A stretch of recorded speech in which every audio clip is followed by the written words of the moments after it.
साथियों नमस्कार, आप देख रहे हैं स्टॉक प्रॉफिट इंडिया।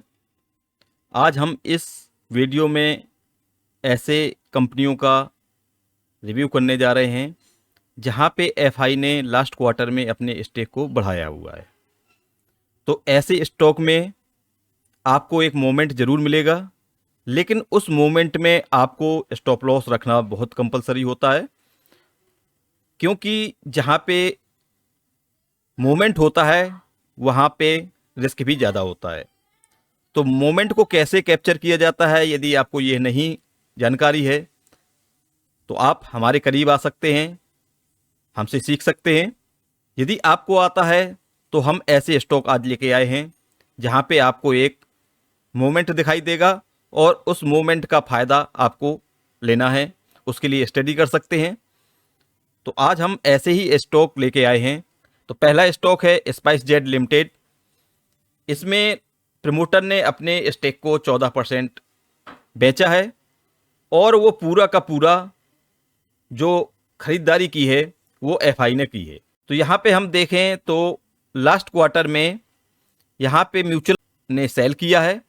इनकी होल्डिंग 7.04% थी, जो कि अब घट के 3.83% हो गई। लेकिन यदि आप एफआई की पोजीशन देखें तो एफआई की लास्ट क्वार्टर में जो पोजीशन थी वो 1.81% थी, जो कि अब बढ़ के 25.12% हो गई है।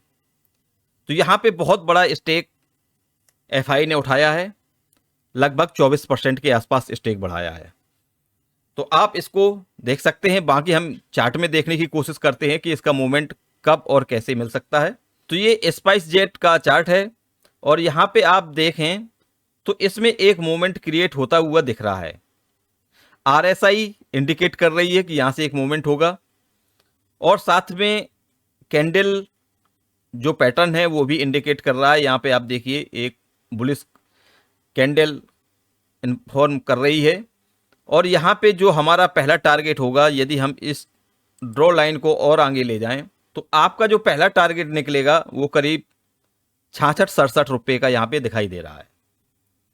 तो ये हमारा रिव्यू है, हमारी स्टडी है, लेकिन आपको निवेश करने से पहले अपनी स्टडी जरूर कर लेनी चाहिए। साथ में वित्तीय सलाहकार से सलाह अवश्य ले लें। तो इसमें जो पहला टारगेट निकल के आ रहा है वो 66 से 67 निकल के आ रहा है और इन सभी स्टॉक में हमारी पोजीशन हो सकती है, हमारा इन्वेस्टमेंट हो सकता है। तो हम अपना पक्ष आपके सामने रखने जा रहे हैं। दूसरा स्टॉक है हमारी लिस्ट में एमओएस यूटिलिटी लिमिटेड।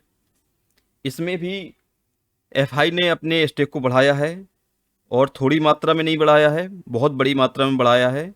इसके पहले प्रीवियस क्वार्टर में इनका स्टेक 1.05% था, जो कि अब बढ़ के 19.05% हो गया, यानी 18% का स्टेक इसमें एफआई ने बढ़ाया है।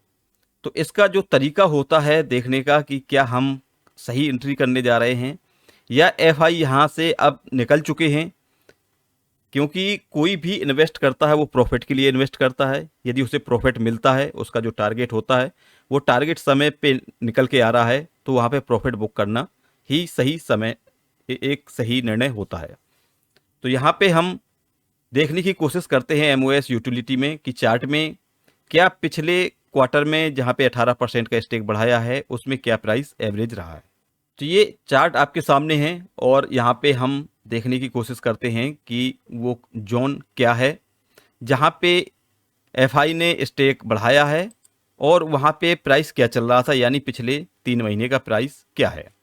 तो हमने इसको एक बॉक्स में बंद करने की कोशिश की है इन 3 महीने को, और इन 3 महीने में जो लोएस्ट था वो 182 रुपये था और जो हाईएस्ट लगाया है वो 374 का लगाया है। तो हम ये मान के चल सकते हैं कि यहाँ पे यदि एंट्री एफआई ने यहाँ पे की है 180 पे, तो निश्चित तौर पे उन्होंने प्रॉफिट बुक किया होगा। और यदि प्रॉफिट बुक नहीं किया है, इसको और आगे वो ले जाना चाहते हैं, तो आपको यहाँ पे वेट करना चाहिए इस ट्रेंड लाइन का, जो ये आपको ट्रेंड लाइन दिखाई दे रही है, जो कि लेवल है 307 रुपये का। तो यदि ये 307 से ऊपर निकलता है तो आपको वहाँ पे एंट्री लेना चाहिए। तो आपको यहाँ पे जो स्टडी करने वाली चीज़ है वो ये है कि 307 का हमें इंतज़ार करना चाहिए और 307 हमारा जब ब्रेक हो तो हमें वहाँ पे एंट्री लेनी चाहिए एक स्टॉप लॉस के साथ, जो कि इस ट्रेंड लाइन का स्टॉप लॉस रखा जाएगा और वहाँ से हम मोमेंट को कैप्चर करने की कोशिश कर सकते हैं। तो नेक्स्ट कंपनी है सुदर्शन फार्मा, जहाँ पे एफआई ने अपने स्टेक को बढ़ाया है। चलिए देखते हैं कितना स्टेक बढ़ाया है। तो ये आपके सामने है एफआई, इसके पहले 1.4% था, जो कि अब 13.1% हो गया है। तो लगभग यहाँ पे 12.6% 7% के आसपास एफआई ने स्टेक बढ़ाया है। तो क्या वहाँ से प्राइस मूव हो चुका है या अभी और संभावना है, इसको हम देखते हैं चार्ट पे। तो सुदर्शन का चार्ट आपके सामने है। जैसा कि आप देख रहे हैं स्टॉक लगातार अपसाइड में चल रहा है और ये अपसाइड कंटिन्यू जारी है यहाँ से। तो जब तक ये अपसाइड जारी है तब तक इसमें हम मोमेंट को कैच कर सकते हैं, लेकिन याद रहे कि यहाँ पे जो हमारा स्टॉप लॉस होना चाहिए वो इस ट्रेड लाइन का ब्रेकडाउन हमारा स्टॉप लॉस होना चाहिए। तो लिस्ट में नेक्स्ट कंपनी है एमेराल्ड फाइनेंस लिमिटेड। तो एमेराल्ड में यहाँ पे भी एफआई ने अपना स्टेक बढ़ाया है और हम देखने की कोशिश करते हैं कि कितना स्टेक बढ़ा है। एफआई का प्रीवियस क्वार्टर में था 1.3% और लास्ट क्वार्टर में था 9.2। तो यहाँ पे लगभग 8% का स्टेक एफआई द्वारा बढ़ाया गया है। तो हम देखते हैं इसको चार्ट पे। चार्ट में आपको यहाँ पे एक स्ट्रेंथ दिखाई दे रही है टेक्निकली, आप ये देख सकते हैं, और एक ये जिगजैग पैटर्न के हिसाब से आगे चल रहा है। हम आपको दिखाने की कोशिश करते हैं। ये देखिए, ये एक जिगजैग बन के और आगे की तरफ चल रहा है। तो ये इसमें पैटर्न बन रहा है, इस पैटर्न के हिसाब से इसको आगे जाना चाहिए, फिर ये इस प्रकार से इसको पैटर्न क्रिएट करना चाहिए। तो हम इस पैटर्न को कैप्चर करने की कोशिश कर सकते हैं। यहाँ पे जो बाइंग है वो यहाँ पे एंट्री की जा सकती है, और यदि ये जब भी पैटर्न को ब्रेक करे तो वो हमारा स्टॉप लॉस होगा। तो बहुत अच्छा चार्ट पैटर्न है एमराल्ड फाइनेंस लिमिटेड में। नेक्स्ट कंपनी है इलेक्ट्रॉनिक मार्ट इंडिया लिमिटेड। बहुत अच्छी कंपनी है, फंडामेंटल भी काफ़ी हद तक सही है।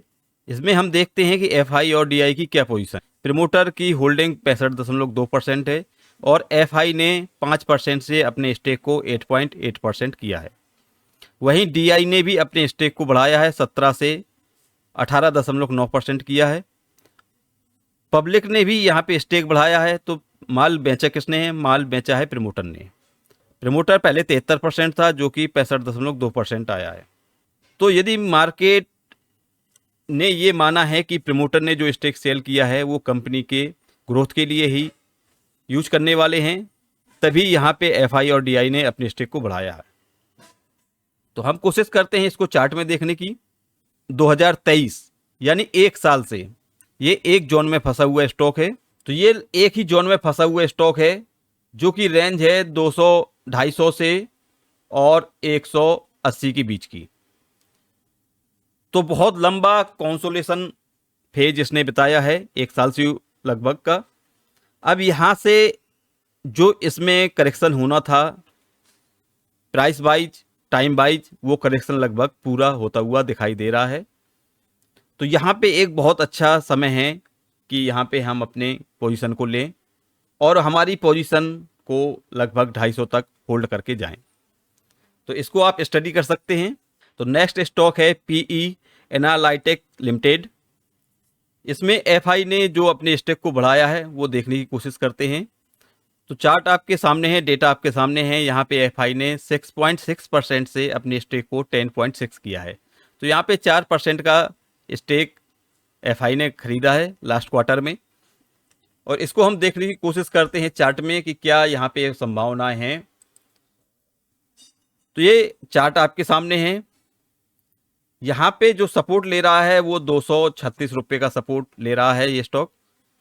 तो यहाँ पे एक रिवर्सल का संकेत भी मिल रहा है, आरएसआई इंडिकेशन की तरफ देखें, और एक वॉल्यूम को यदि हम जज करने की कोशिश करें तो यहाँ पे एक बॉटम आउट का कंफर्मेशन मिल रहा है। तो यहाँ पे हम 236 इसका सपोर्ट है, तो 230 का स्टॉप लॉस लेके एंट्री यहाँ पे दिखाई दे रही है। और जो हमारा टारगेट होगा वो 300 प्लस का टारगेट होगा, जो कि इसने हाईएस्ट बनाया था 330 32, तो वहां तक के लिए हम इसको कवर कर सकते हैं। तो ये कुछ ऐसे स्टॉक थे जहां पे एफआई ने अपनी स्टेक को बढ़ाया है। और भी बहुत स्टॉक हैं जो कि इस वीडियो में कवर करना मुश्किल होता है। हम कोशिश करेंगे कि नेक्स्ट वीडियो में और भी स्टॉक कवर करें जहां पे एफआई ने खरीदारी की है। तो मिलते हैं नेक्स्ट वीडियो में न्यू इन्फॉर्मेशन के साथ। तब तक के लिए बाय बाय, टेक केयर।